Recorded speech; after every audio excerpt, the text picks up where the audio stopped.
Salut les jeunes! Donc je vous propose aujourd'hui une petite vidéo sur la méthode à appliquer pour l'oral du bac de français. Donc là, je l'ai appliqué à l'oral de français, mais sachez que ces conseils que je vais vous donner peuvent être appliqués à n'importe quel oral que vous passerez dans votre vie. D'accord? Ça fonctionne pour tout, c'est un peu les mêmes techniques. Alors, première question que vous vous posez souvent, c'est en quoi consiste votre épreuve? Bien, donc votre épreuve, vous avez 30 minutes de préparation. Pendant 30 minutes, vous êtes seul à votre table avec le texte qui a été choisi par votre jury. Vous avez votre brouillon, vous avez vos stabilos, vos stylos, vous préparez tout ce que vous allez dire. 30 minutes, c'est court, donc ça se prépare à l'avance, d'accord? C'est-à-dire que vous devez avoir pour chaque texte déjà en tête tout ce que vous allez dire et comment vous allez orienter votre oral. Vous avez ensuite 20 minutes pendant lesquelles vous passez à l'oral devant votre jury. D'accord? Donc il y a deux parties. Dans la première partie, vous lisez votre texte. C'est très important. La lecture, c'est 2 points, donc il faut le lire correctement. On refera des vidéos vraiment précises sur chaque partie. L'analyse linéaire, d'accord, qui vaut la majorité de votre épreuve. Et puis la question de grammaire, 2 points. Ensuite, la deuxième partie, c'est la présentation de l'œuvre que vous avez choisie. Donc, pour choisir cette œuvre, ça dépend des lycées, ça va dépendre de vos professeurs. Il y a des professeurs qui vont vous laisser un très large choix dans ce que vous allez pouvoir choisir comme œuvre, et il y a des professeurs qui vont vous donner une liste pour vous aider à choisir. Voilà, donc vous choisissez, vous voyez ça avec votre professeur. Si vous n'avez pas à l'heure actuelle votre œuvre choisie, dépêchez-vous, c'est dans 3 mois. Donc vous joignez votre professeur par mail, vous demandez comment ça fonctionne pour l'œuvre choisie, est-ce qu'il vous fournit une liste, etc. D'accord? Surtout que c'est sur cette œuvre que vous allez avoir vos questions, votre entretien. Donc cette œuvre, vous devez la connaître sur le bout des doigts. C'est pas juste oui, j'ai bien aimé, c'était cool. Vous devez super bien la connaître, vous devez avoir vu tout ce qui a été écrit dessus, des émissions, des débats, vous devez connaître l'auteur, enfin vous devez vraiment donner l'impression que c'est une œuvre que vous maîtrisez très très bien. Donc, qu'est-ce que vous devez amener pour votre oral de français? Vous amenez vos textes. Ça paraît con, mais à chaque fois que je fais passer des oraux blancs ici à l'agence, j'ai toujours des élèves qui arrivent sans les textes. Donc, amenez vos textes vierges, d'accord? Rien dessus, rien d'écrit, etc. Tous vos textes. Donc, cette année, vos 15 textes. Et puis, pour les années prochaines où normalement ça se passera normalement, ça sera 25 textes. Vous amenez bien sûr votre pièce d'identité, votre convocation, d'accord? Et vous amenez votre liste, votre descriptif dans lequel le professeur va écrire ce que vous avez fait comme texte, qu'est-ce que vous avez fait en cours, etc. Pensez à bien lire ce descriptif parce que c'est là que le professeur a écrit tout ce que vous avez fait en cours. Et parfois, il y a des petits trucs un peu vicieux que vous ne voyez pas, sur lesquels on peut vous poser des questions. Donc, lisez bien tout ça, ne misez pas tout sur vos textes, hein, d'accord? Alors, il faut 2 exemplaires de chaque texte? Oui, il faut 2 exemplaires de chaque texte. Alors pourquoi?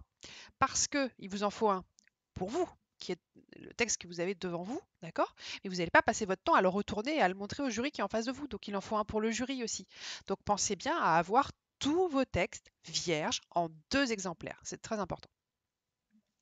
Alors, quelles sont les règles quand on passe un oral? Alors, vous n'allez pas passer devant 2 personnes, hein, mais devant une seule personne, un professeur de lettres.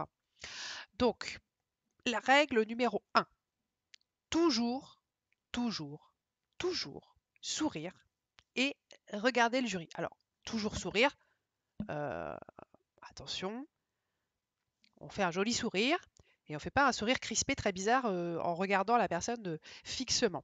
Pourquoi sourire et regarder le correcteur? Ne restez pas les yeux fixés sur votre feuille, regardez la personne comme si vraiment vous étiez en train de lui expliquer, de débattre avec elle. Donc regardez la personne à qui vous parlez, mais ne la regardez pas comme ça fait peur. D'accord? Et puis sourire, c'est pas sourire bêtement, c'est juste toujours avoir le sourire, toujours être comme si vous étiez content d'être là. Et même si la question qu'on vient de vous poser, elle est horrible et que vous avez juste envie de buter la personne en face, eh ben non, vous souriez. D'accord? Vous gardez une attitude positive. Vous ne levez pas les yeux au ciel, vous ne vous énervez pas. C'est ça que je dis quand je dis toujours sourire.